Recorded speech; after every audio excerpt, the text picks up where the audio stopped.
in my opinion, this is just my opinion, I'm going to show you guys how this system can change your life, but how it can definitely help you in your relationships. Obviously, like any system, whether you're, I don't know, a personality junkie, you know, like when I started out, I got really into the MBT or the MBTI, the 16 personalities. So, and then that progressed. I got really into the Enneagram. And so I was obsessed with that for a while. I got into the DISC, or the DISC test. I mean, anything having to do with like personality typing.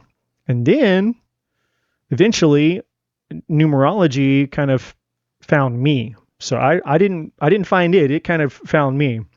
And once I get a little bit of a taste of how profound this system was, it was like it threw all the other ones out the window. So it was like this system was like transformational for me. It unlocked so many things.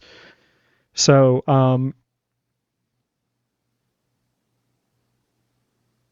so that's what we're going to talk about tonight. Now, we're not going to talk about all the things, because that would be like maybe a day or maybe even a 2-day seminar. But what I am going to do is I'm going to show you guys tonight how, with very, very, very little information,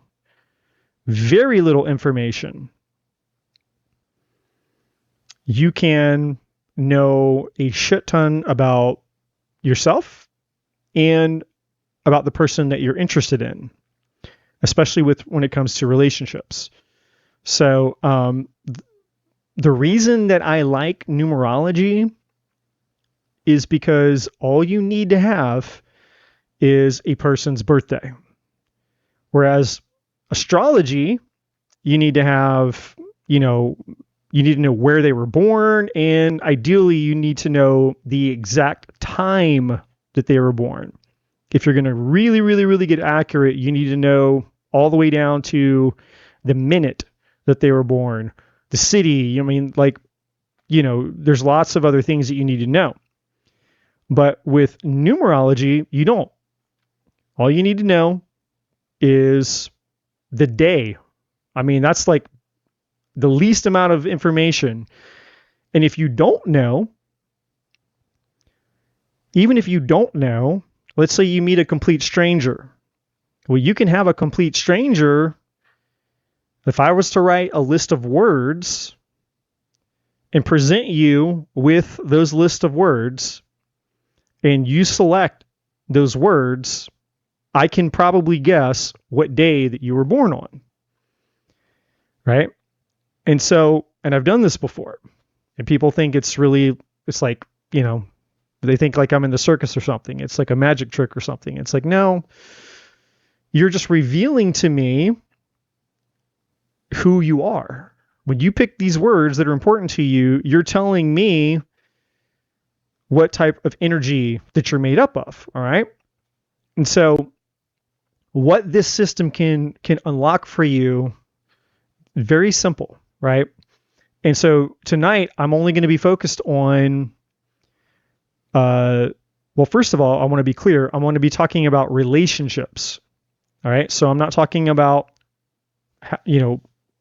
numerology for you or for your purpose in life, like, because it can tell you all of that. It can unlock and tell you all of that, just like astrology can. Tonight, specifically, I'm going to be talking about relationships. All right. And I'm only going to be focused on the 5 core energies that are in your chart. So I'm not going to be talking about all the other bajillion things that the system can tell you. So if you just know this, what I'm about to show you, if you have even just this level of understanding of the system, It will help you understand so much about your relationships, the types of people that you're attracted to, maybe why things are working, maybe why things are not working. ABC, XYZ. So you guys are going to get a little bit of a free class tonight on relationships in regards to numerology. So before we begin, if you do not know what numerology is, you've never heard of it before. I mean, I'm assuming most of you have. If you don't know what it is, basically just a system similar to astrology that uses your name and your birthday. All right. Everything is energy. So this is how it works. All right. You do not control when you were born. Your parents do not control when you're born. That part is up to the divine, right? The moment that you come out, I mean, you could like sort of semi-try to plan, it's like you want to plan a pregnancy. So it's kind of like, all right, well, I know it's going to take probably this long for a baby to grow, assuming everything goes healthy, everything goes great, everything is the way it's supposed to be. It's going to be about this long, right? But the truth is, nobody really, really knows the exact moment. Like, even if you're at the hospital because you're contracting and it's like, all right, the baby, the baby's coming. You still don't know the exact moment that the baby's going to come out of your body. So only the divine knows that. So the exact day that you're born, all that is up to the divine. Now, once the child is born, you all, as the parents, have the opportunity to give it its name. And that's the part that we're participating with the divine. The divine, your birthday, you didn't get to choose that. Your parents didn't get to choose that. The name that was given to you, your parents did give that to you. Now, everything is energy. So, and I want to reference something because obviously in the year 2025, things are a little bit different now than how they were in ancient times. Way, way, way, way back in ancient times, you were given a name to denote a purpose and meaning.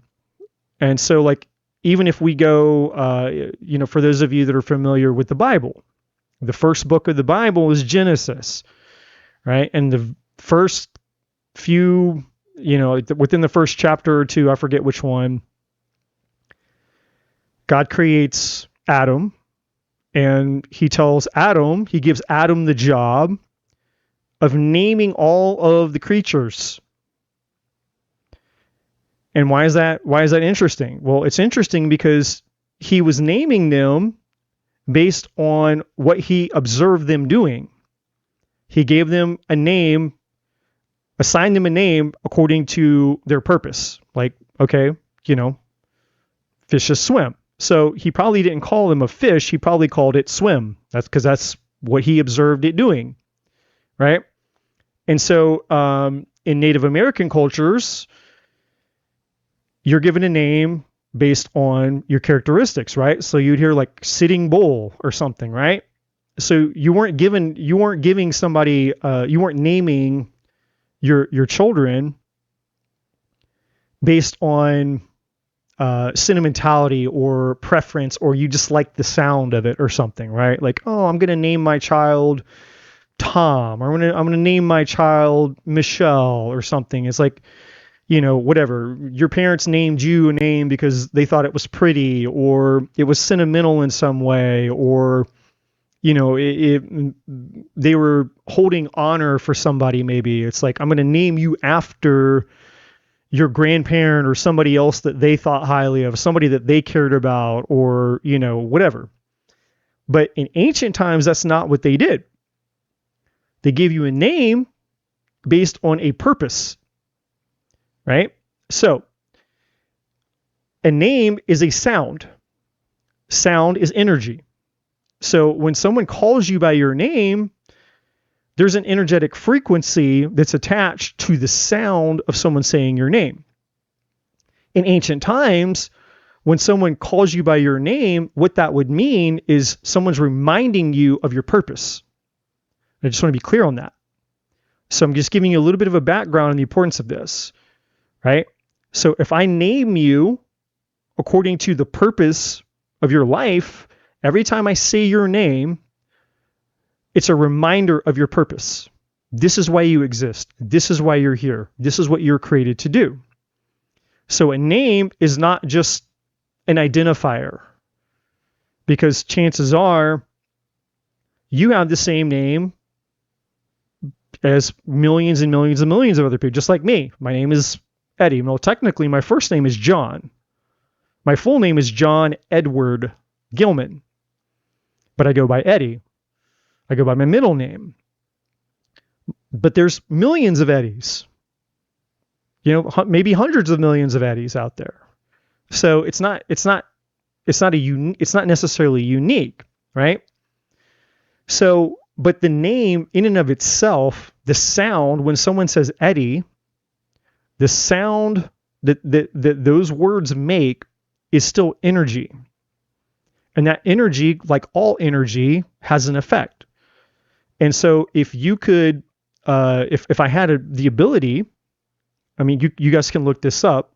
And this is where it gets cool, because this is where science comes into it. It's not just spiritual woo-woo shit. It actually brings science into it. If I had the ability, if I had a machine, then we could actually look at what's called cymatics.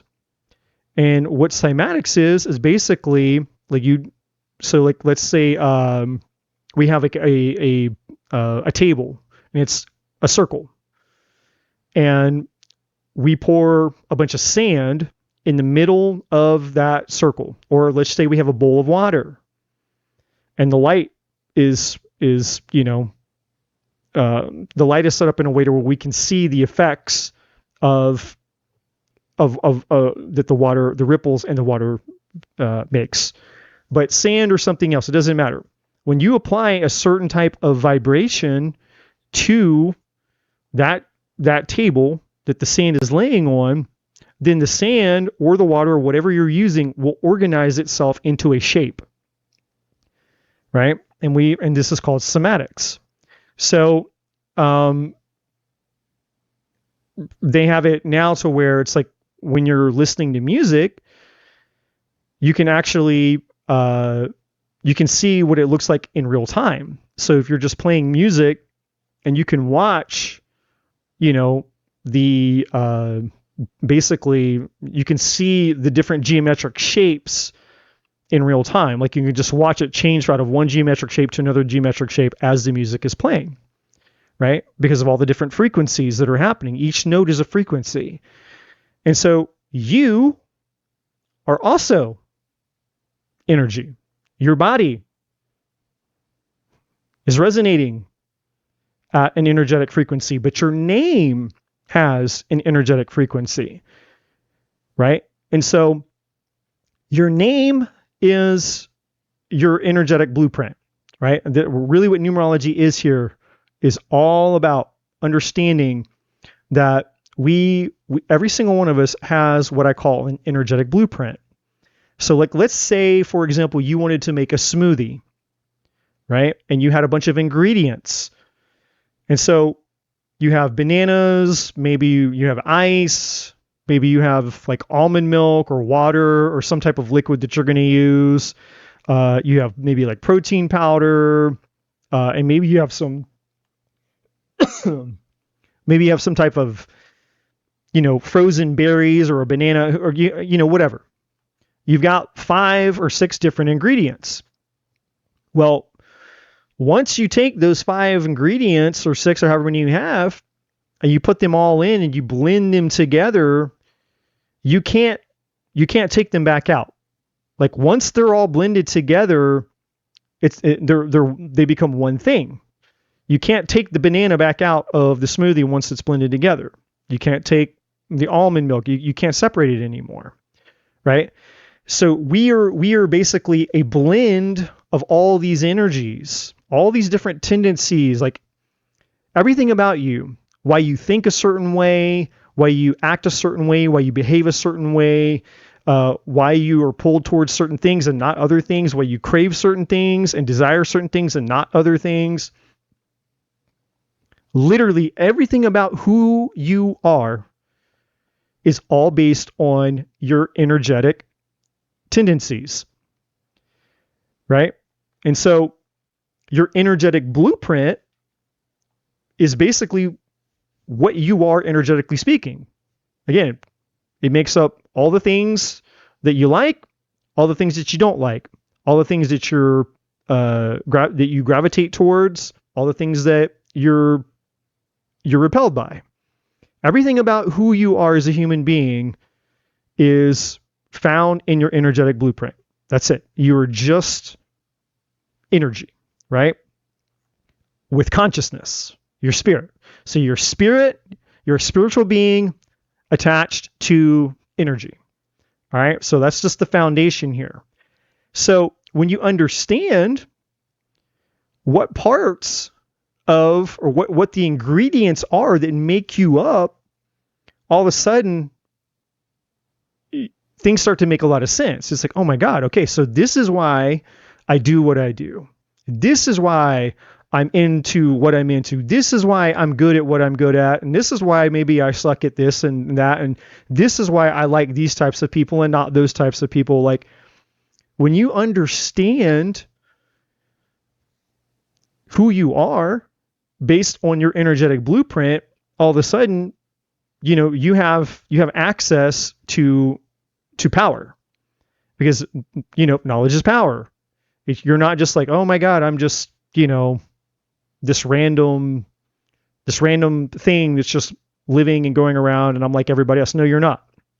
You might be similar to other people and other things, but you're unique in your own right. And when you understand what is responsible specifically, when you can actually look at and understand specifically why you do what you do or why you don't, and what part of your energy is responsible for that, then now you have something you can work with. So like if you're stuck in life, or you're sick and tired of attracting certain types of people, or whatever the situation is, once you have detail, once you have specifics and you know what you're working with, then you can do something about it. It puts the power and control back in your hands, right? And this is why I use this with everything that I do. I use this in all of my coaching, whether someone comes to me and they're like, hey, what's the meaning and purpose of my life? Cool. We're going to look at your numerology. Hey, I'm single and I want to start dating people, but I'm not having a whole lot of luck out there. Okay, cool. We're going to look at your numerology. Hey, my marriage is falling apart and I don't know what to do. Cool. We're going to look at your numerology. Everything is, we're going to look at your numerology. I want to see their energetic blueprint.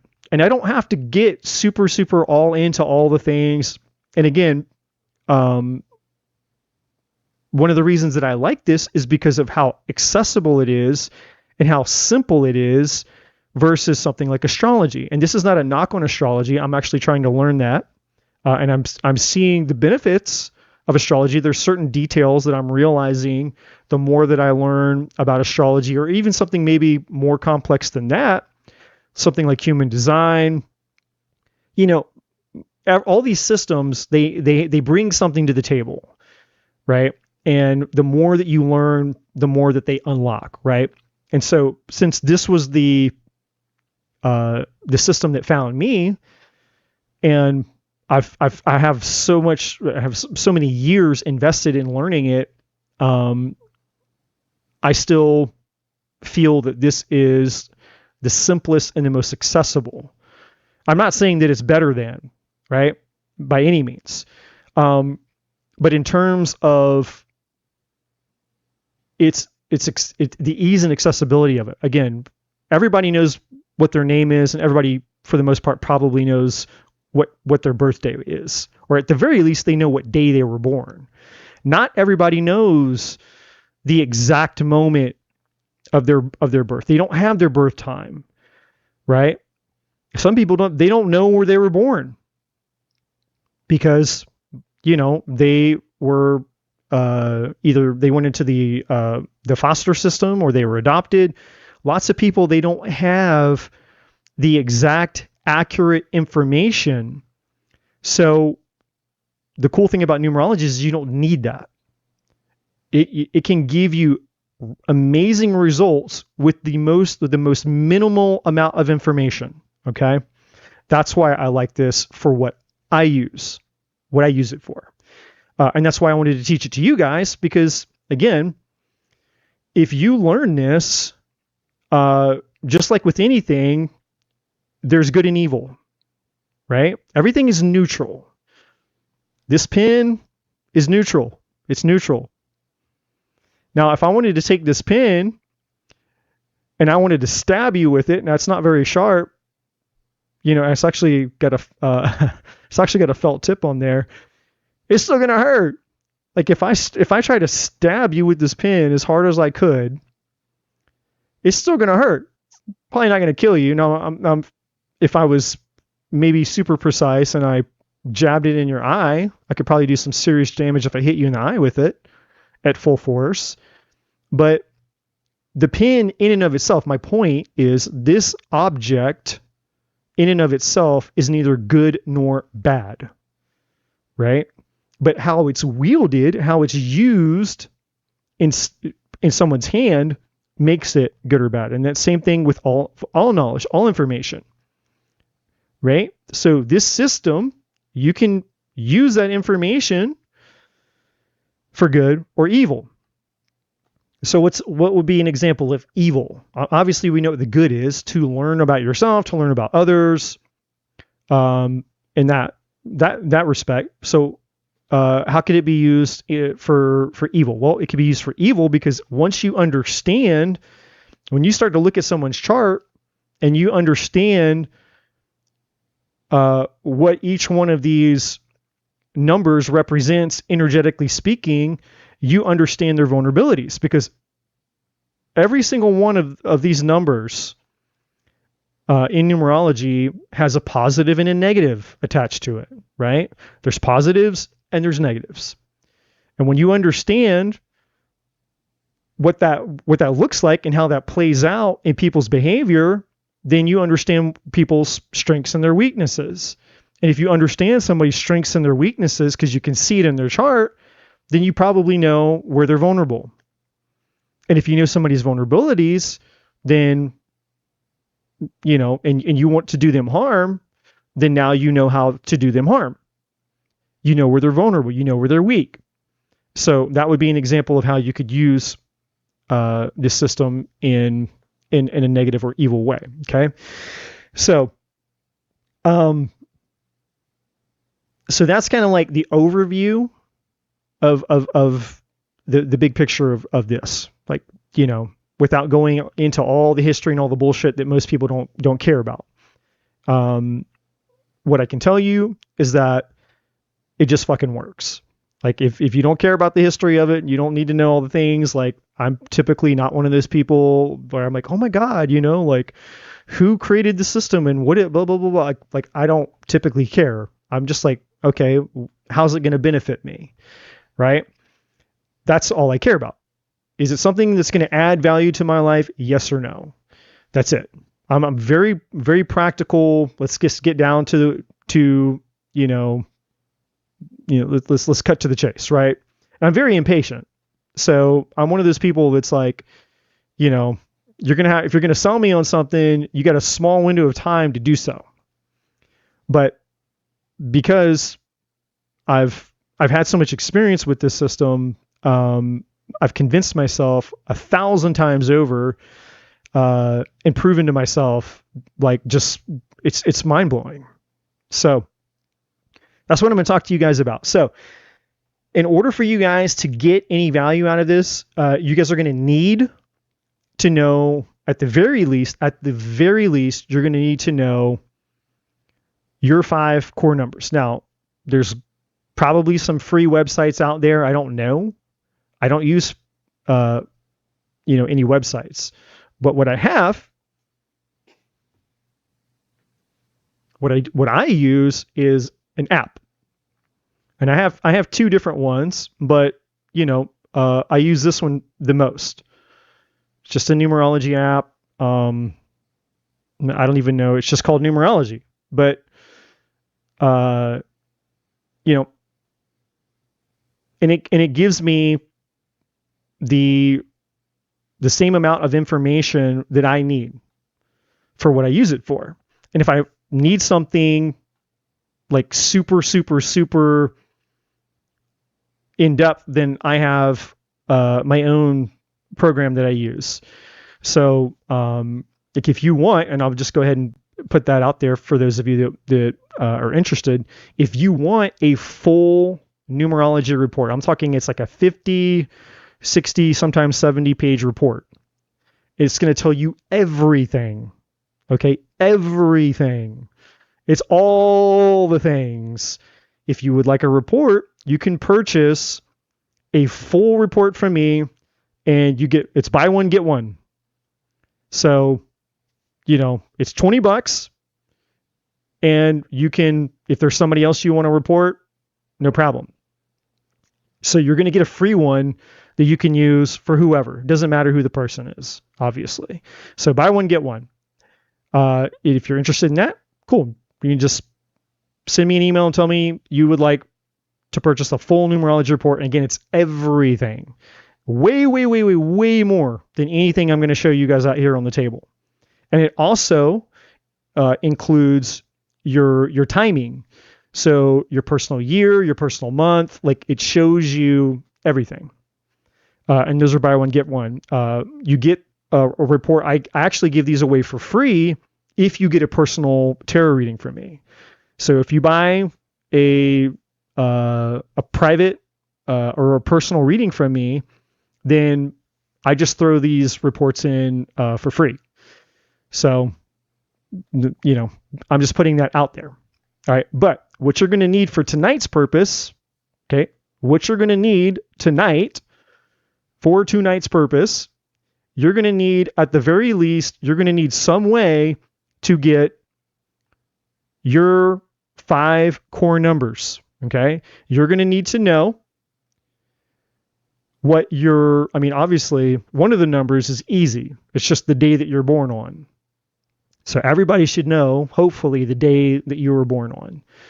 So that's one of the 5 numbers taken away. So really, you only need to know 4.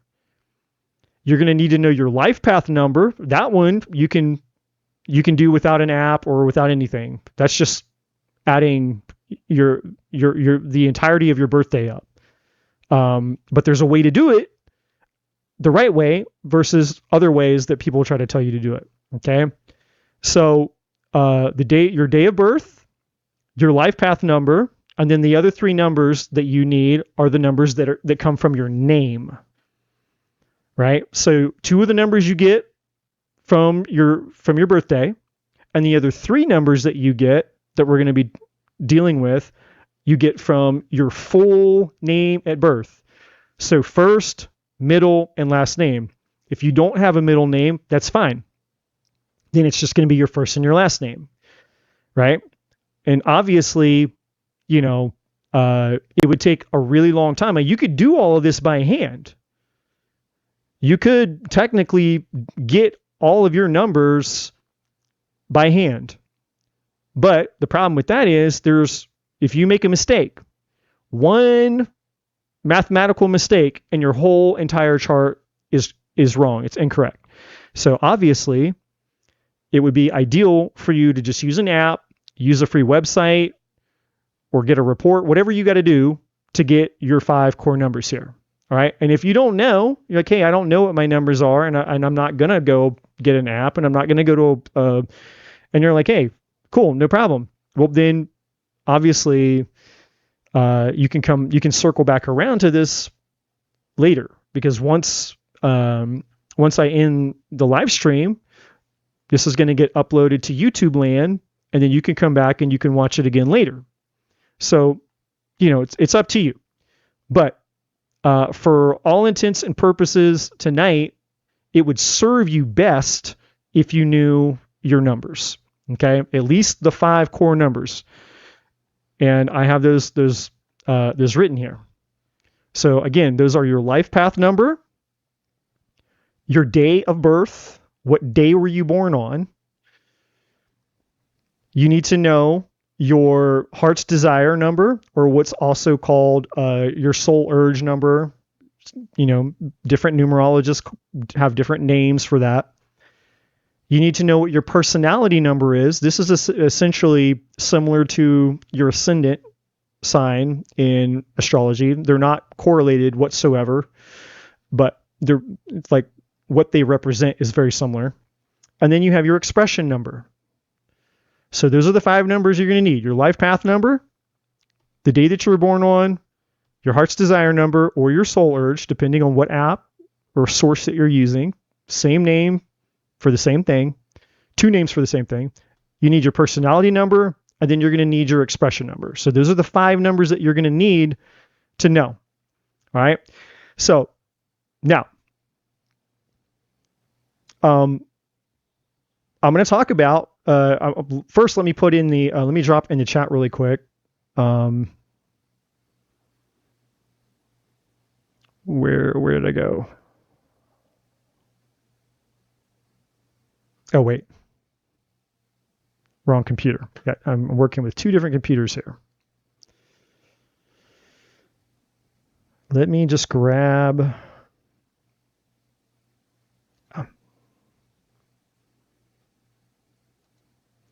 All right, so I'm going to drop in the chat.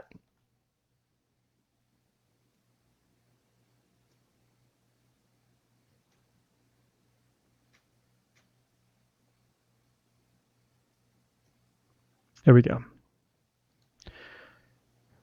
That's a free link. So you go to the link that I just dropped in the chat, and it will take you to a file. And you're going to download, in that file, what you're downloading are all 12 numbers, the meanings, the positives and the negatives for all 12 numbers. Okay? So you're going to have, and it's completely for free. So you're going to know what all number, any number that could show up in your chart, you're going to know what it means. They're just keywords. It's going to tell you the positive keywords and the negative keywords. Okay? That's free for you. All you got to do is click it. It's not going to ask you anything. It's just a download. Takes you to Google Drive. You can download it, and you can open it up, and you can see all 12 numbers in there. Okay? So for those of you that are kind of new to this, and you don't know what they mean, then you'll see the keywords there. All right? So the first thing that I'm going to explain to you is what the 5 core numbers are, and then I'm going to explain to you guys how to use it in terms of relationships. All right? How you can benefit and understand why you're attracted to the types of people you're attracted to, and why maybe those relationships would work, and why they don't work. So, just like, for example, what you guys are seeing on the table right here is me and my ex-wife. That's right. That's right. Here's me on the left, and here's my ex-wife on the right. And I'm going to show you guys, obviously, she was the longest relationship I ever had. I was with her for 10 years. So she's, the best example to use because I had the most experience with her. So I'm going to show you guys, I'm going to use her as an example, and then I have somebody else that I'm going to show you guys after her. But I'm not going to get ahead. But I'm just, giving you guys a little glimpse of how this works. So I'm going to tell you guys, I'm going to go through what each one of the 5 core numbers are, what they mean, so you understand what they are, what they're attached to, and then we're going to talk about actually how this system will help you in troubleshooting your relationships, understanding, again, who you're attracted to, why you're attracted to those people, why, what the benefits are. Like, okay, here's the positives, but here could potentially be the challenges, right? So we're going to start with the life path number. Now, when it comes to numerology, most people are familiar with the life path number because it's kind of like the obvious one. Just kind of like in mainstream spirituality, when someone asks you about astrology or what your zodiac sign is, most people answer with their sun sign. It's like, oh, I'm a Virgo. And they just assume, because they don't know any better, they assume that their sun sign is like probably the most important, like that's the most important thing, right? It's like, no, it's just one part of a very, very complex whole, right? And so the life path number is very similar in numerology. It's kind of like what most people like, oh yeah, I'm a life path this, or I'm a life path that, whatever. But your life path number, first of all, you get it by adding up your birthday, right? It's the month, the day, and the year. But you add the way that you add them matters. Because if you add it all up from left to right, you're going to get a different number than if you add them separately, right? And I'm not going to get into all of that because I'm not here to teach you guys the system of numerology. Like if I was doing this to teach you, like if I was doing a numerology course, because you guys like, yeah, I want to learn the system, then obviously we'd be doing everything correctly. And I'd be teaching you the ABCs. We'd be starting at kindergarten, level 1. I don't know anything about it, and we would progress up to expert mastery and on all the above. But that's not what we're doing here tonight, okay? But that's how you get that number. It's your birthday added up the correct way and reduced to a number between 1 and 9 or 11, 22, and 33, right? There's only 12 numbers. The numbers 1 through 9, and the numbers 11, the numbers 22, and the number 33. Now, why are those numbers separate? Because those are called master numbers, and they're not master numbers because they're better. They're master numbers because they're more difficult. It's a lot more challenging for people who have those energies because it's a very, very intense energy if it shows up in your chart. And so, if you can master that energy, then there are benefits that come with it. But it's very intense, and it's not something to be trifled with. So that's what those three numbers are: 11, 22, and 33. But everything, just to be clear, everything, all numbers are going to come. It's going to be numbers 1 through 9, or the numbers 11, 22, or 33. There are no other numbers. You can't have 100. You can't have 101. You can't have the number 235. You can't have, the number 16. Like anything else is going to be reduced to a single digit, or it's going to be a master number. Okay, so just make that clear. So your life path. Once you have your life path number, then this is basically, for those of you that are more familiar with astrology, this is like your north node. This is what you incarnated into the world to do. This is your purpose in life, basically. The reason that you incarnated. I like to give the analogy of geography. There's certain plants and animals. There's certain, whatever, living things that need certain environments to thrive in. Like a fish belongs in the ocean. A fish can't live on the land, right? So for some people, your life path number, like let's say your life path number is 1. Well, and let's pretend that the number 1 represents the ocean. Well, that means that essentially you came here to learn about living in the ocean. Let's say life path number 2 is somebody who came to learn to live in the desert, right? And so your entire life, you came here, you incarnated here to understand and experience what it means to live in the desert. Or maybe life path 3, maybe it's, hey, I came into this world to understand what it means to live on the top of the Tibetan mountains in subarctic temperatures year round. But I live in the mountains, way, way, way up in thousands and thousands and thousands of high level altitude, where basically, the air is very thin and it's basically freezing cold 365 days a year, right? So that's what your life path represents. It represents why you came here. And in astrology, this would be your north node, right? The thing that that if you take on the challenge, because our life path does not come easy, and it requires us to step out of our comfort zone to get the most out of it, right? But whether we like it or not, we are going to be on that path regardless. We're going to be existing in that geographical landscape. So if you're a fish, you're going to be in the ocean whether you like it or not. It's like, but I don't want to be a fish. I want to be, I want to be a bird. Maybe you're life path 5 and you're a bird. And so you get the freedom of flying around in the air. That's what you incarnated for. You incarnated to have the freedom to go wherever the hell you want because you're a bird. And but life path 1 is down here in a fish in the ocean. You're going, man, I wish I was a bird. Well, you're not. You're a fish. So, you can hate the fact that you're life path 1 and that you're a fish and you belong in the ocean. It's not going to change the fact that that's what it is, right? So that's your life path number. And again, I'm really, really dumbing this stuff down, the level of complexity that I could go into to save time, right? So I'm dumbing this stuff way, way, way, way, way, way down for the sake of time here. Now, your day of birth, the day that you were born on, what day of the month were you born on, right? So for me, I was born on the 7th. I was born on September 7th. What day of the month were you born on?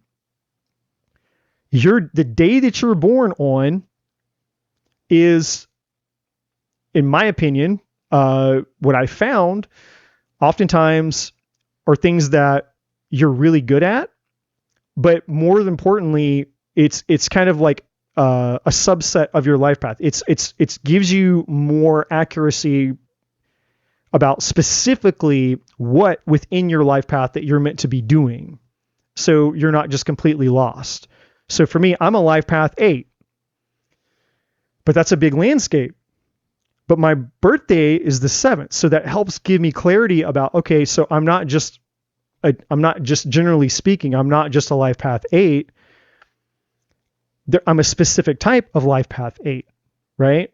I'm a 17-8 to be specific, but because I'm born on the 7th, that gives me even more specificity, if I can say that word. It's more specific in helping me understand what that is. So the day that you're born on is a clue to your mission, to your life path. It's there as a clue saying, hey, you're meant to do this in life.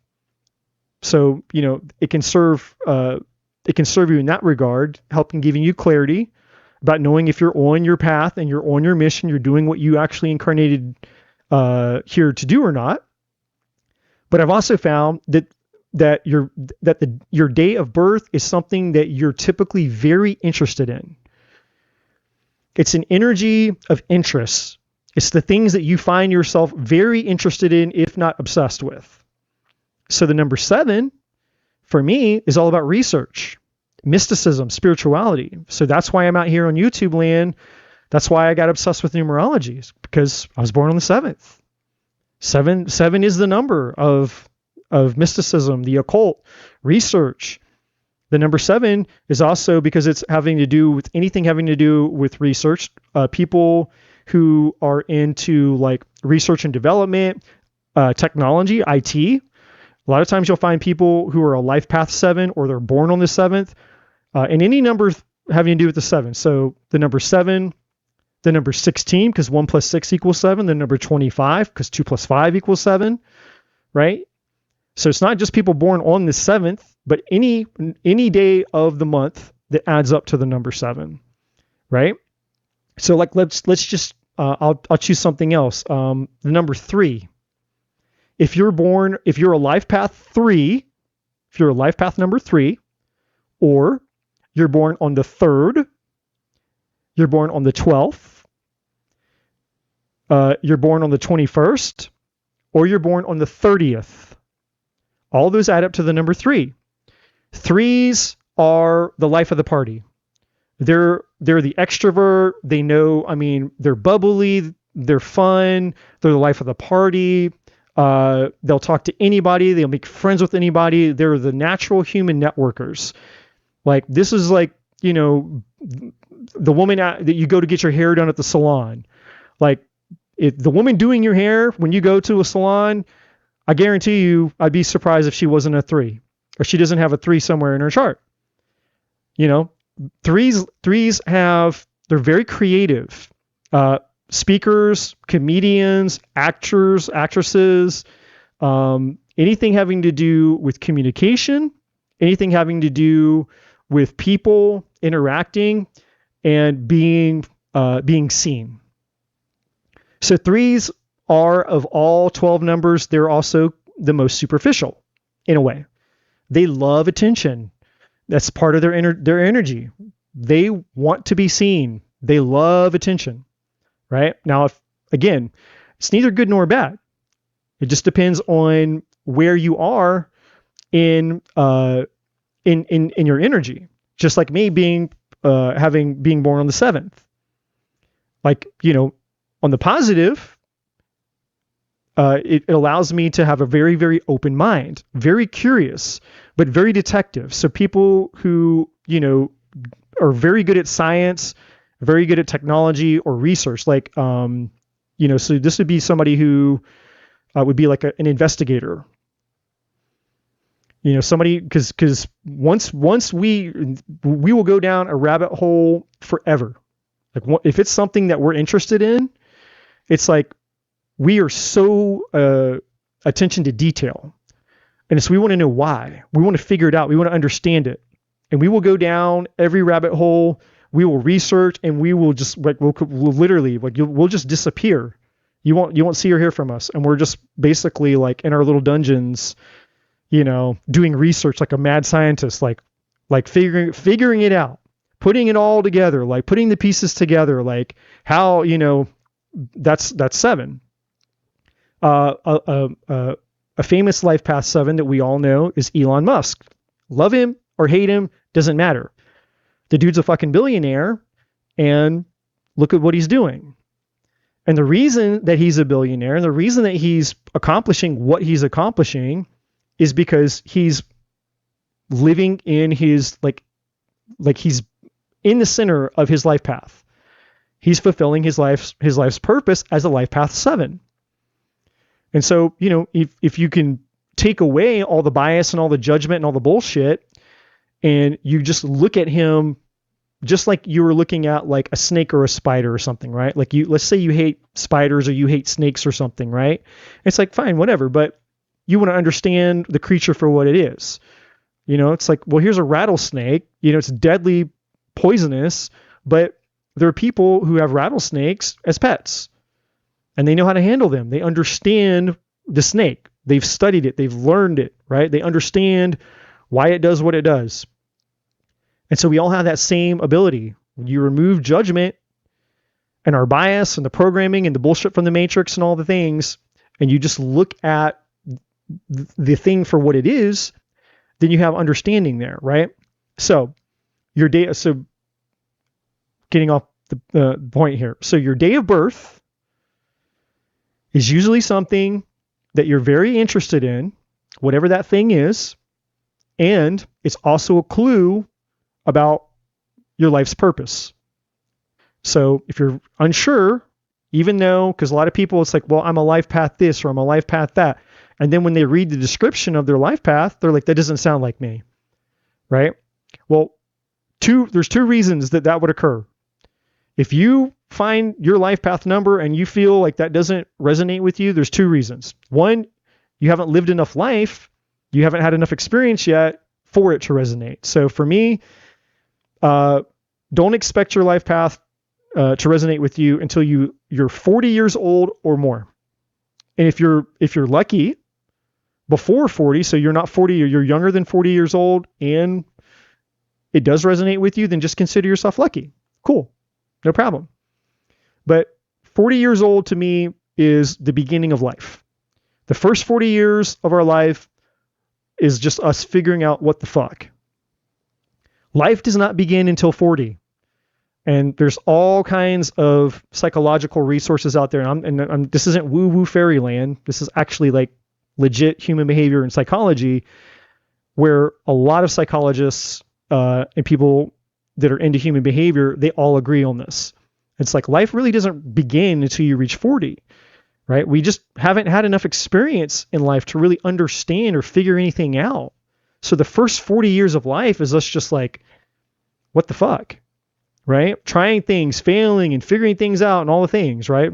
Well, after 40 years of, the shit show and doing all the things, it's like, well, okay, I think I get it now. Like, okay, 40 years in, I get it now. Now, chapter 1 begins, right? So if you're younger than 40 and you feel like, and this is also one of the reasons why most people have a midlife crisis when they approach their 40s, just FYI.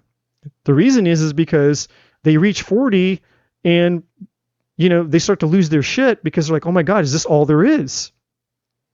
They have a crisis. They have a meltdown. Or they have all this pressure. They're like, well, I thought I would be somewhere else. I'd be somewhere by now. And when they haven't reached or attained whatever that thing is that they thought that they were supposed to be by that certain magical number in their life, they have a meltdown. They have a crisis because I thought I'd be further along by now. I thought I'd have this. I thought I'd have that. I thought I'd be doing this. I thought I had this much money and this figured out and blah, blah. Comparing your life to the lives of others or the expectations of and the pressure of society or your family or whatever the fuck, right? And people have a meltdown, midlife crisis. And so your first 40 years, don't sweat it. This is extra. This is nothing to do with numerology. This is just a side note. Your first 40 years, don't sweat it, okay? Life doesn't begin until you hit 40. When you reach 40, now it's page 1 of chapter 1 called the beginning of your life. So from now, at 40, moving forward, this is the beginning of your life. So when it comes to your life path number, if you do not feel that it resonates with you, like that energy doesn't resonate, it doesn't sound like me. Well, just wait. When you get to 40 and you start passing over the line of 40, it'll probably start making more sense to you, okay?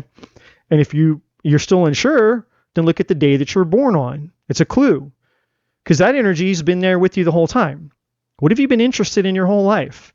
It will be a theme, right? Whatever day that you're born on it will be a theme that has followed you your whole life. If you were interested in something, like really interested in it, you were probably interested in those things for a really long time. You were drawn to those things, or those things were drawn to you. One or the other, right? Because it's energy. That's how it works. That's how things find you, because you're part of that same energetic frequency. You're in harmony with that frequency. So it doesn't matter. You don't have to go seek it out. Sometimes those things are drawn to you like magnets. So there's clues there. All right. So your day of birth, just recapping really quick, your life path is why you're here. It's what you incarnated on this planet to experience. The big picture. The day that you're born on are typically things that you're very interested in. Right? And now, the third number is what's called our heart's desire number. Now, again, the first 2 numbers come from your birthday. The next 3 numbers come from your name. Just to be clear.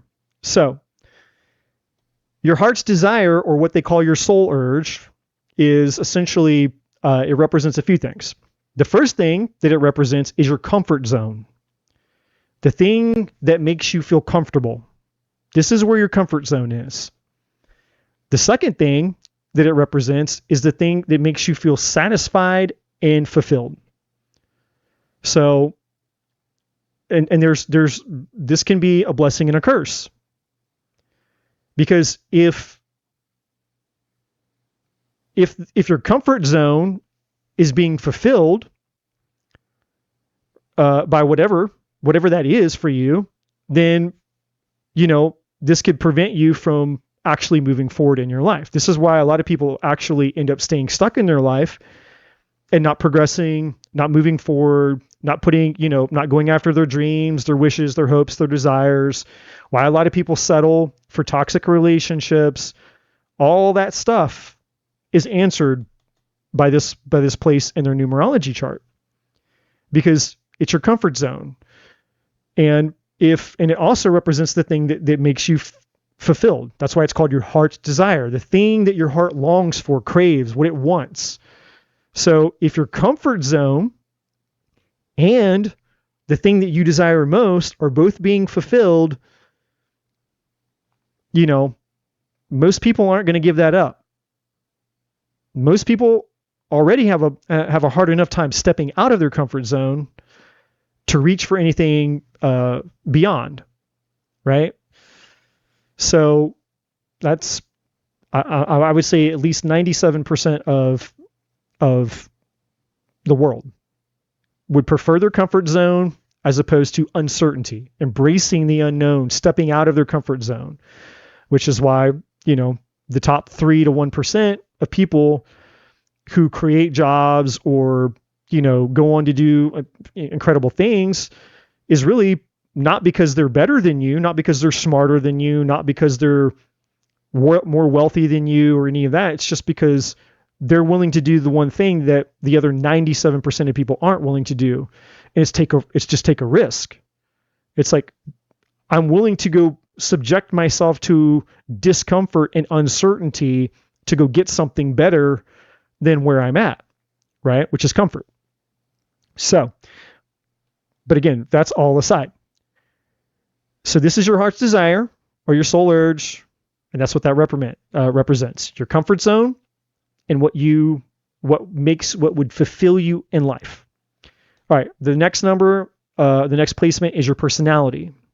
This is a lot like your ascendant in astrology.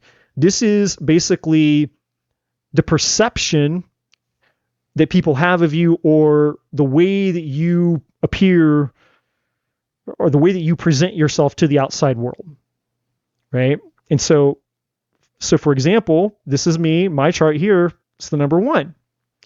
So I come out as very intense. I have a very intense personality. Very direct, very intense. I say what I mean what I say. I don't pull punches, and it's a love or hate thing. And I've had people tell me, talking in terms of relationships, I've had women tell me that I was too intense. Like, dude, you're way too intense for me. Like, it was a negative thing. But I've had other women who are attracted to it. It's like, man, I love your intensity.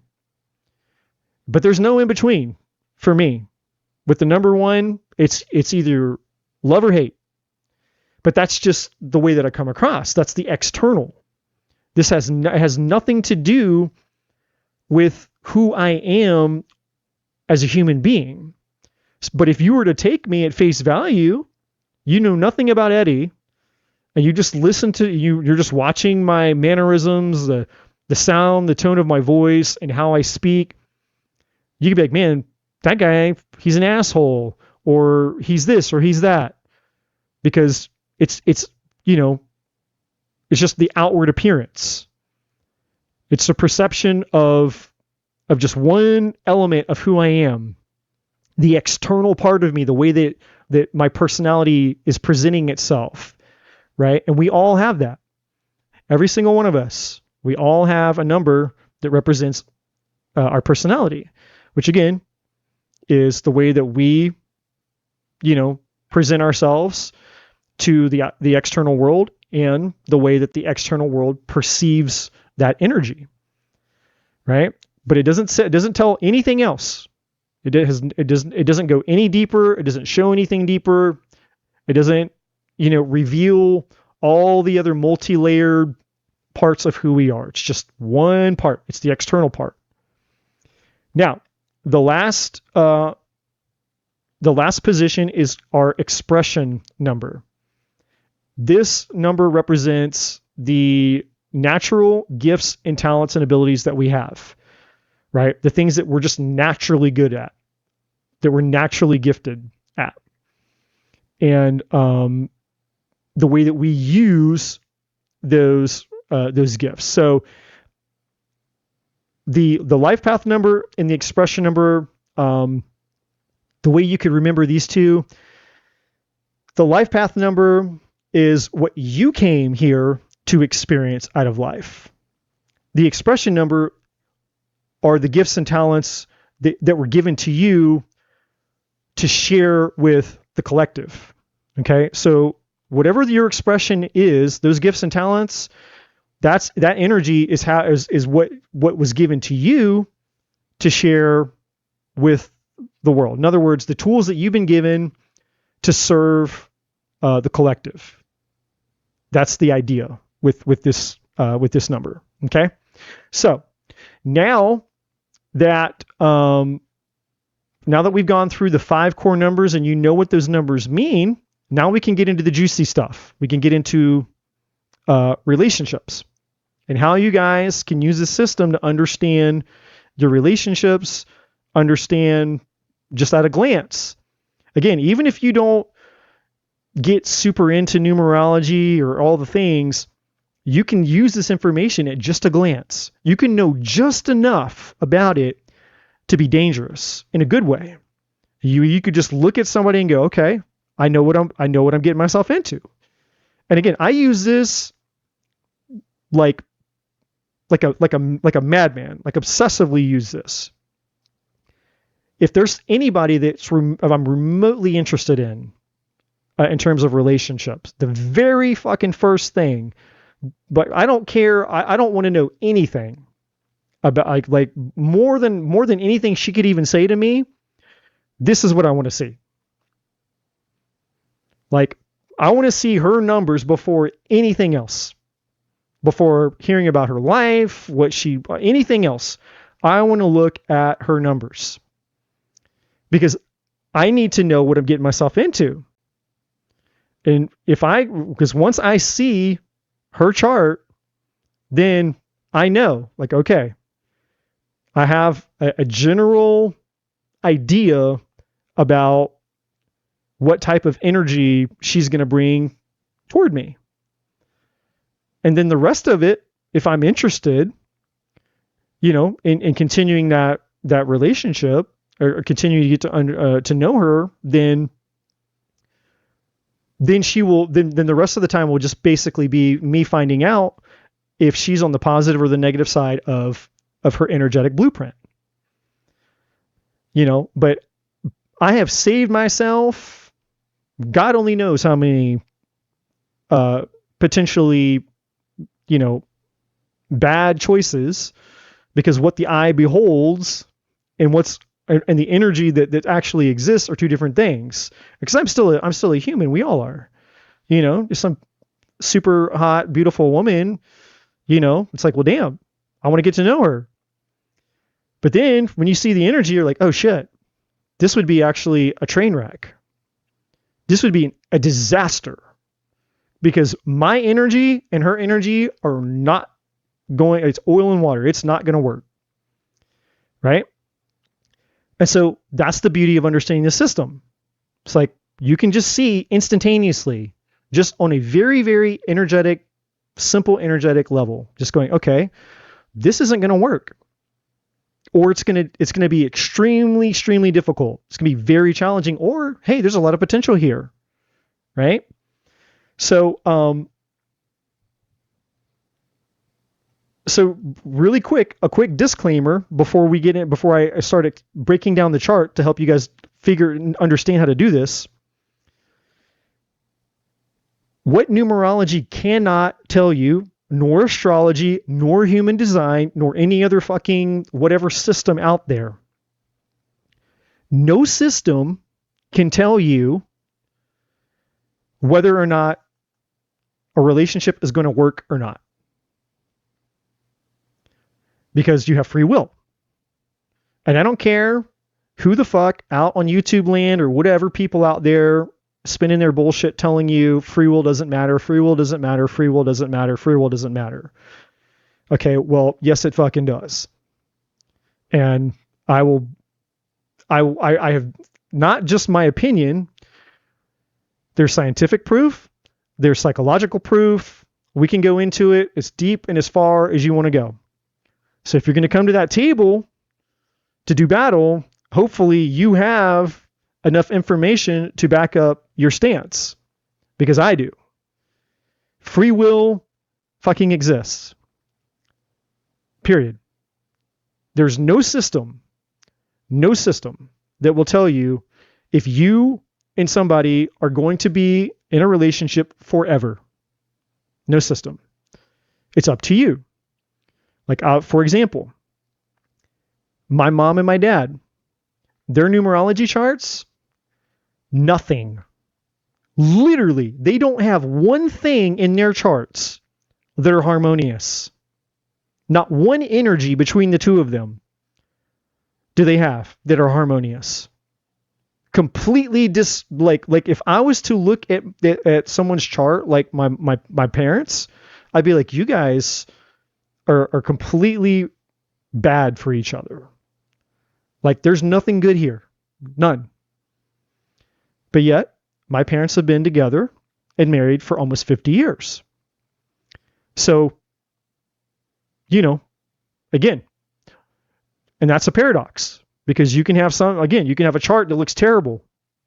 Like, on paper, my mother and my father are the worst match possible.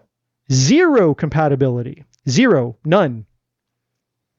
But yet they've been married for 50 years. So that's where you have to be careful with any system. I don't care if it's astrology. I don't care if it's numerology. I don't care if it's human design. Pick your fucking system. I don't care what system it is. No system is going to tell you the final outcome of a relationship. All right? That's a totally different conversation that requires a totally different set of skills. But what this system specifically, because we're talking about numerology, we're not talking about astrology, we're not talking about human design or any other system. What this system can tell you and reveal to you is what to expect in terms of tendencies.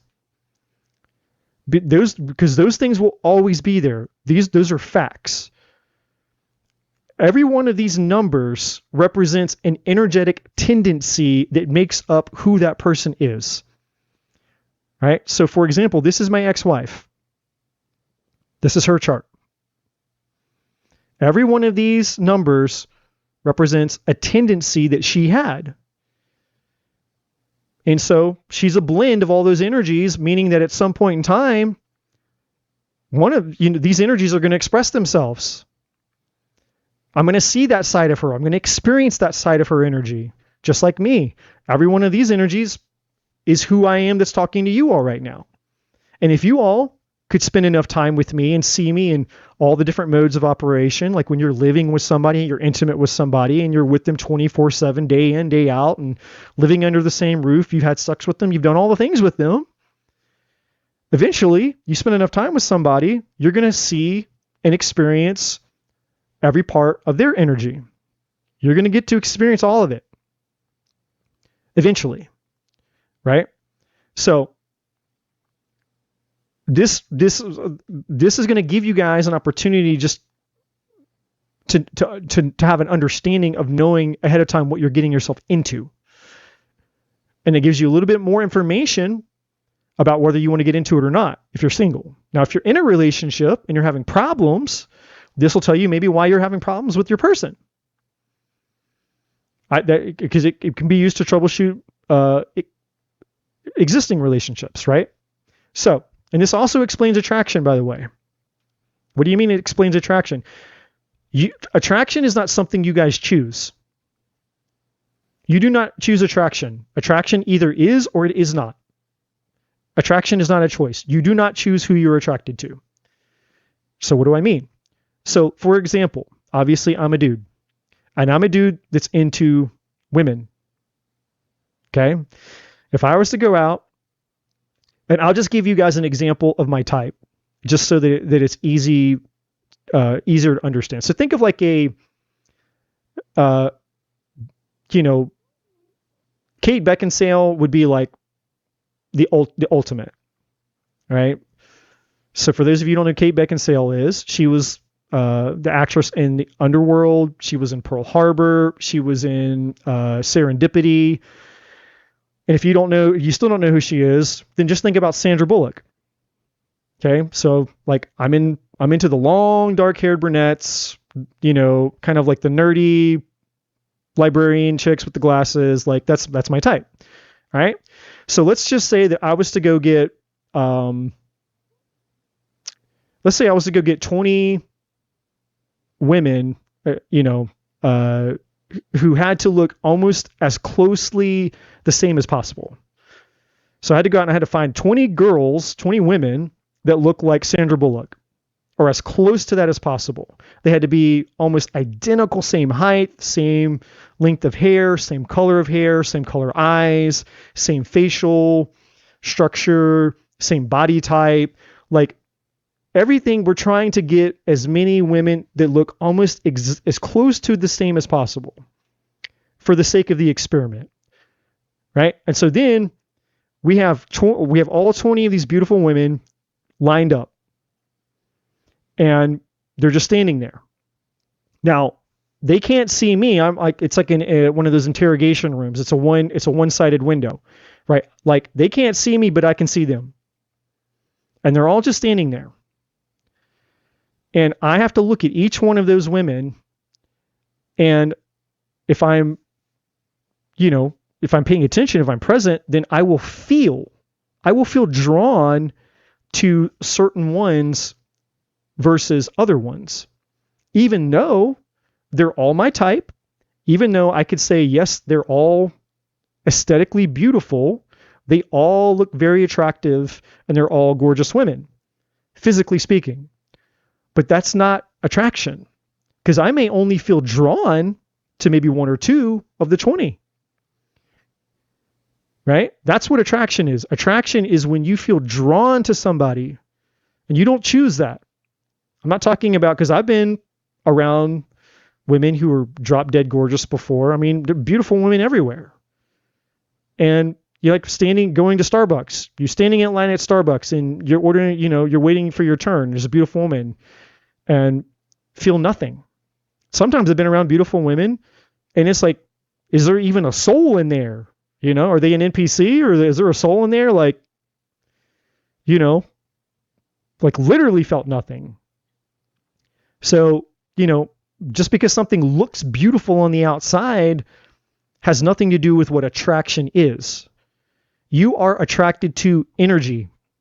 You are not attracted to looks. You're attracted to energy. There is something about that person's energy that makes you drawn to them. That's why attraction isn't a choice. It's either there or it's not. That's attraction. Real attraction is energy. It has nothing to do with looks or any other thing. It's energy. Now, that we've crossed that threshold. So what I've got here, what you guys are looking at, is a chart, obviously. So here I am on the left, and here's my ex-wife on the right. And I'm going to just show you guys the way that I do things all the time. So this is what I do in my own life for myself personally. This is also what I do for people that I coach. So if you came to me for relationship coaching, then we're going to be looking at this. If you come to me and it's not about relationships, you come to me like, hey, I'm stuck in life. What's the meaning and purpose of my life? We're going to be looking at this. So any interaction that you have with me having to do with some type of coaching, we're going to be looking at this. Okay. But for the sake of tonight, we're talking about relationships. So we got the 5 numbers. Here are my 5 and here are my ex-wife's 5. Now, The strongest connections that you have in relationships are anytime you meet somebody and they have the same number in the same position of your chart. With one exception. There's one exception. And the exception that I have found is the life path number. So for example, I've been around other life path 8s and don't feel anything. There's no connection. There's no, nothing in common. There's no draw there. So, and I've witnessed this with other people. I've got friends who are life path 3s, all the numbers, whatever, it doesn't matter. And they get around other people with the same life path, and, there's nothing magnetic happening there. So your life path, and I'm not saying that you can't, okay? I'm just saying that in my experience and what I've witnessed, I haven't seen it. But some people might have a different experience. Like, hey, I tend to gravitate towards people who have the same life path number as me. Maybe so. But again, I have not experienced it, so I can only speak from my experience. And I've had a lot of it. So, for the purpose of this, anybody that you meet where you share the same exact number in any position in your chart except the life path, you're going to have an immediate recognition. You're going to be drawn to them. There's going to be an understanding. Something about that person is going to pull you. You guys are going to have some type of draw towards each other, whether it's big or small, whether it's profound or just there's just enough there, right? So, for example, with me and my ex-wife. Well, first of all, and this is kind of a separate thing, but life path 5s and life path 8s have a unique dynamic that I haven't seen between any other two life path numbers. And if you want to know what type of relationship you're going to have, what the kind of the dynamic of that relationship will give you, add your life path with your person's life path and reduce it to a single number. So and it was true for me and my ex-wife. So 5 plus 8 is 13, which reduces to the number 4. And the number 4 is all about security. It's about comfort. It's about routine, right? And that's exactly what happened in our 10-year marriage. It became very comfortable. It became very secure. Everything was just the same, which ultimately made it very boring, right? Which for her, in her life path as a 5, that would basically, as the older that she was getting, whether she realized it or not, that would make her feel very trapped. The older that she got, she was going to want to feel more freedom, not confinement. And so the 5 and the 8, it's interesting because a lot of times I have a friend, I have 2 friends, they're married, a married couple. She's also a 5 and he's an 8 like me. And what's interesting, so my ex-wife who left me for my best friend, guess what his life path was? He was also an 8. I'll use a celebrity, Sandra Bullock. Sandra Bullock is a life path 8. And the guy that she was with most recently, he passed away. This was like a year or two ago, maybe two years ago or something like that. He was a life path 5. So 5s and 8s, I don't know what it is. I haven't figured it out yet, but there's something about life path 5s and life path 8s that just, there's something about those energies that seem to want to find each other. But that's a separate thing. Where me and my ex-wife really connected was this, our expression. I have a 5 expression. She had a 5 expression. Now, interestingly enough, so my best friend, who she left me for, who I just said was a life path 8, guess what? His expression was also a 5. So basically, she energetically just went to the same thing. She left me. I had 8 and 5 energy, and then she went to him, and he had 8 and 5 energy. But our connection, and I knew when I met my ex-wife, instantaneously I knew. Now, what this, and what we related over, what we had in common was music. And 5, the number 5 and the number 2 are the two most musical, like directly related to being like a musician. The number 9 can be a little bit, but usually 9s are more performance, like performing arts, like into dance, anything having to do with dance or drama, that kind of thing. Fashion, if it's related to art and drama, actors and actresses, lots of actors and actresses can have 9 energy. And so can 3s. So 3s and 9s are like, I would say, your big celebrity numbers. But 5s and 2s, definitely strong musician. So my ex-wife, when I met her, I didn't know that she could sing. I didn't know that she could play. She taught herself how to play keyboard, piano. And she was so shy. She was so insecure about it when I met her. Like she wasn't too shy about her playing piano, but she was very shy about singing. And so I had to just keep trying to get her to get comfortable. And then eventually she got comfortable singing around me, and it was like, wow, she really is really good. But so we bonded over music. And when I met her, I was on tour in my band. I was playing drums. And so I met her in a time of my life where essentially music was my life. Drumming was my life. So I met her in a period of time where this 5 energy was being expressed all the time, because that's my expression number. It's one of the gifts and talents that I have is music. 5 is also communication and relating. 5s can relate to anybody. You'll never meet a 5 who, 5s typically don't have very many enemies in life. Like they can relate to everybody.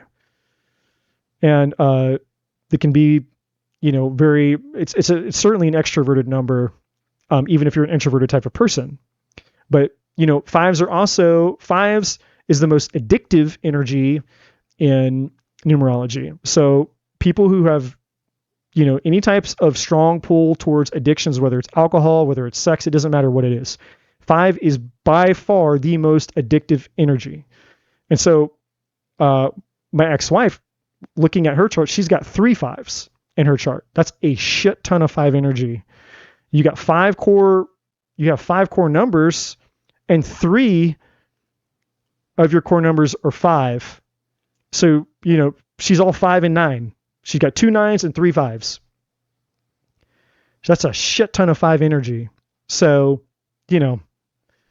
she has addictions in there. That's an extreme addictive energy. And I'll tell you something else about 5 energy as well, is a lot of people who have 5 energy oftentimes get diagnosed as being autistic or ADHD because you can't slow your brain down. And it just all depends on the other energies in your chart that are balancing that energy. She doesn't have a whole lot. I mean, she's a shit ton of 5 energy with 2 9s in there. So, but anyways, my point, without getting off into all that, my point is me and my ex-wife, instantaneous connection over the fact that she and we both had the same number and the same position in our charts. Now, let's talk about problems. Let's talk about, because that's the easy part. let's talk about the positives and negatives. How would I troubleshoot this? It's like, well, I would look and I would go, okay, well, the first thing that I would look at is your life path. So I would look and I would add these two things together. So 5 plus 8, 13, that's a 4 relationship. So whether, that's essentially the give it enough time, you've been with this person long enough, eventually you guys are going to start to settle into that combined energy of a 4 energetic relationship, which again is all about comfort, security, routine, structure, doing the same things the same way, all of that. Here's the problem.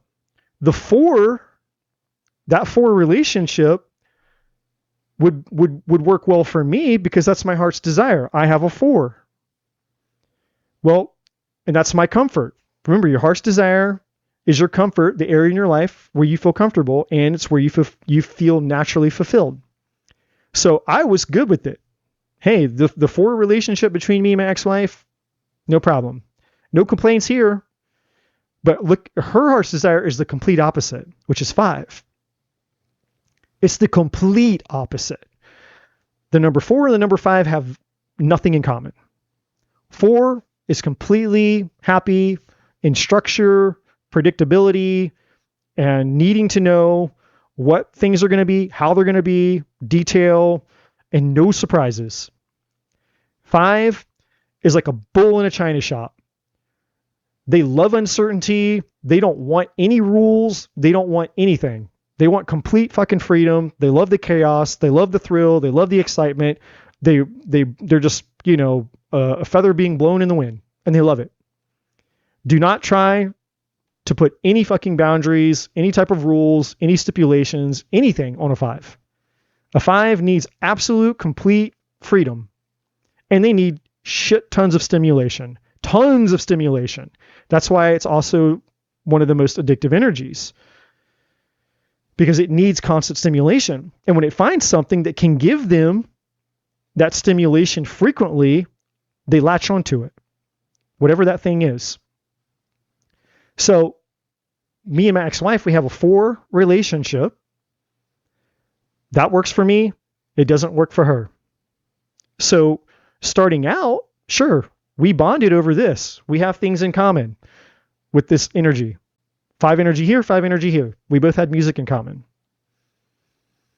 But as the relationship, as the years went on, that 4 energy, she was the one feeling trapped. Not me, because the 4 energy I had in my heart's desire position. Right? Now, are there other things? Not really. I mean, there wasn't really anything else between if just looking at our charts here, there's not really anything else between she and I that's necessarily like a big red flag, 5 and 8, still they get along, they can get along. 7 and 9, they're both odd numbers. The only major issue between my ex-wife and I is like she has all odd numbers in her chart, and I had 2 even numbers. I have 8 and I have 4. But what was most important was the fact that our relationship, again, when you add it up, 5 plus 8 is 13. 1 plus 3 is 4. It's a 4 relationship. I was comfortable in that relationship, and she ultimately would not have been.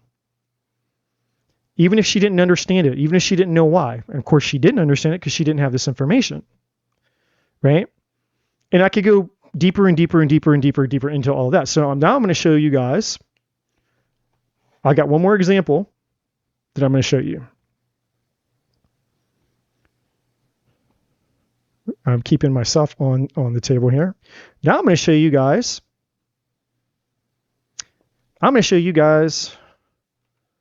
My twin flame. That's right. And I don't say this lightly.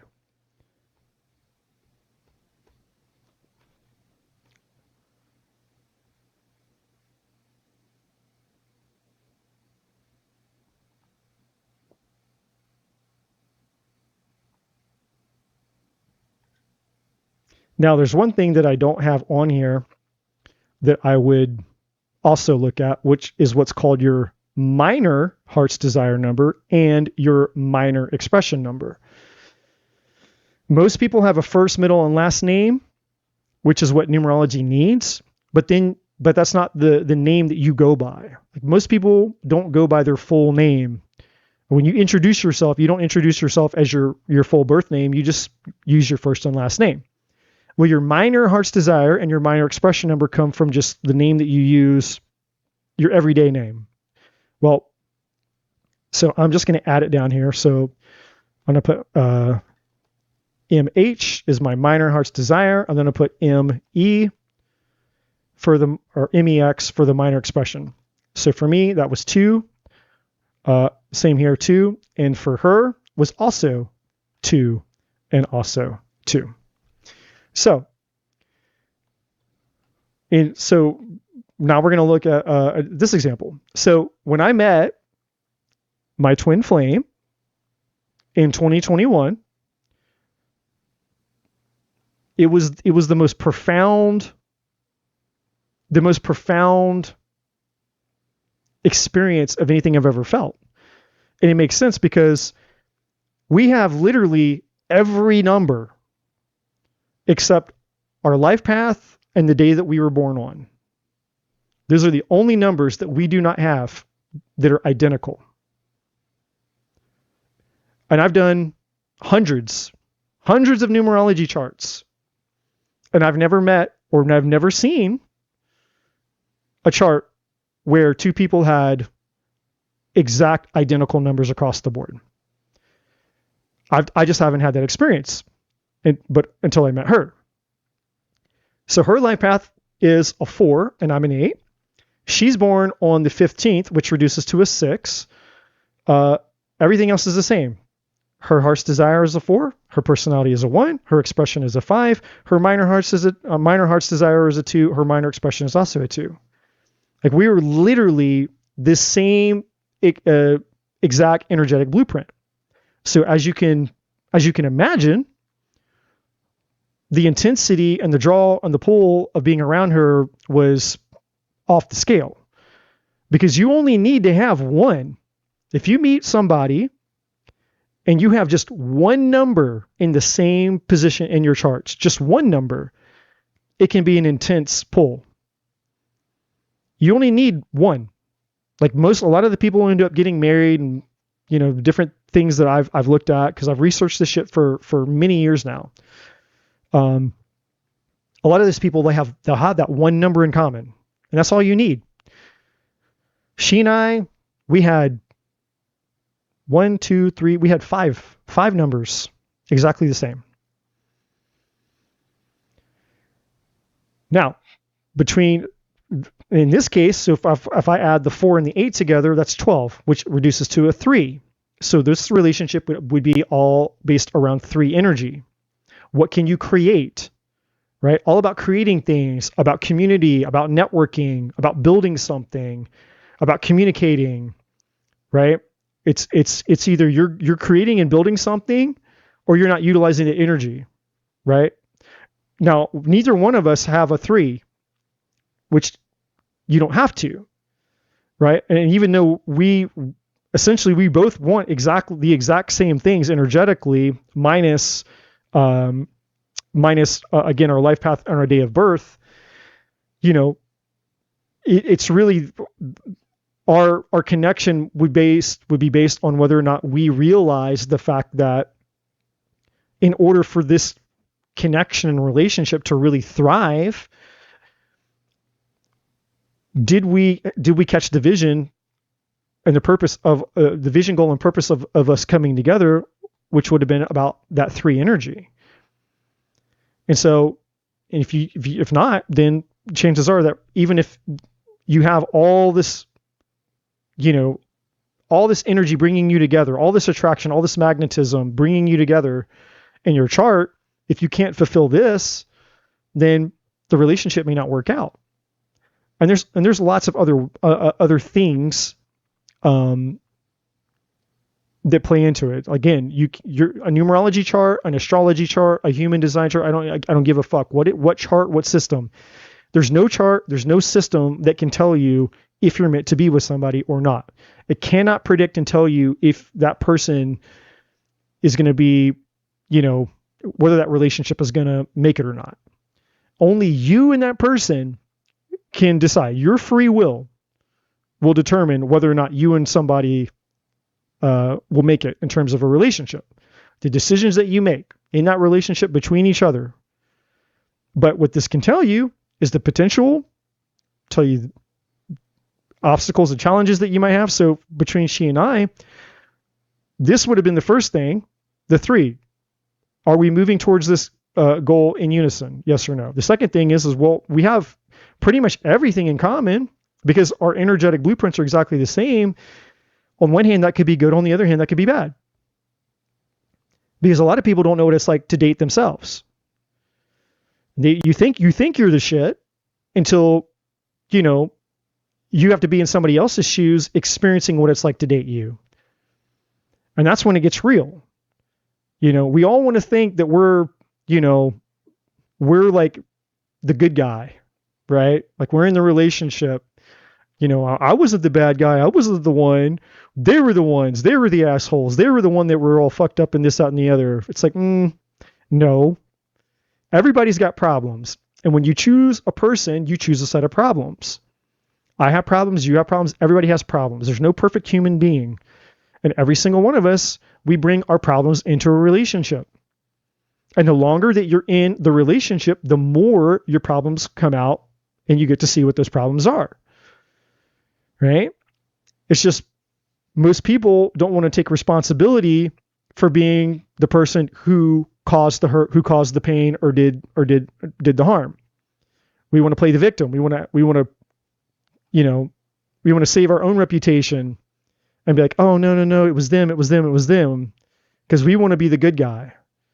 But that's not taking responsibility, right? In a perfect world, there's no good guy, there's no bad guy. There's just awareness. There's conscious awareness. There's learning.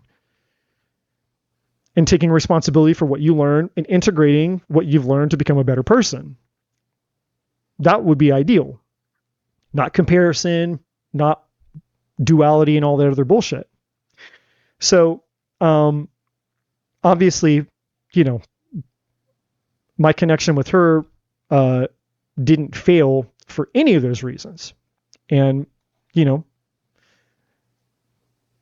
not that I'm obligated to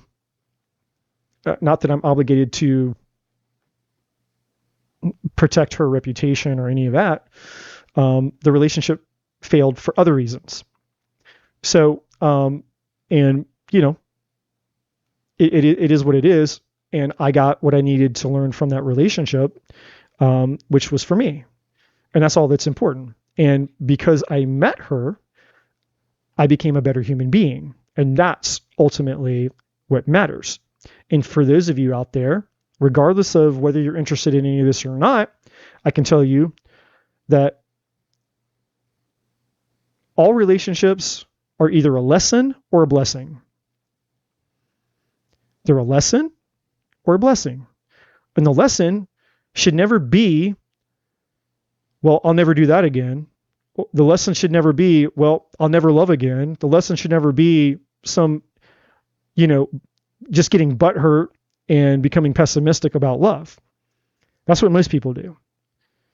They think the lesson is about them becoming less of a human being instead of becoming more of a human being.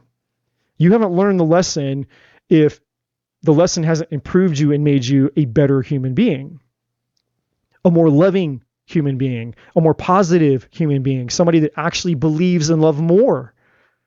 Not many people can say that. Not many people can say, hey, I believe in love actually more as a result of this loss, this betrayal, or this toxic relationship or whatever. But that's not what happens for most people. They believe in love less and less and less and less and less and less. Well, that's because you're not learning the lesson. If you're truly learning the lesson and you're applying it to your life, then you don't have more pessimism, you have more optimism. You believe in others more, you believe in yourself more, you believe in love more, and you know that love is possible. You know that you will have it. It's not a matter of if, it's just a matter of when. And you even understand that, hey, hurt people hurt people. And it's unfortunate that all of us end up meeting somebody who's hurt, who ends up hurting us. But let's not forget that sometimes we're the hurt person who hurts somebody else. We all change roles. In somebody's story, we're the hero. In somebody else's story, we're the villain. Every single one of us plays both roles. You're the hero in somebody's story, and you're the villain in somebody else's story. So nobody is better than, less than, greater than, worse than.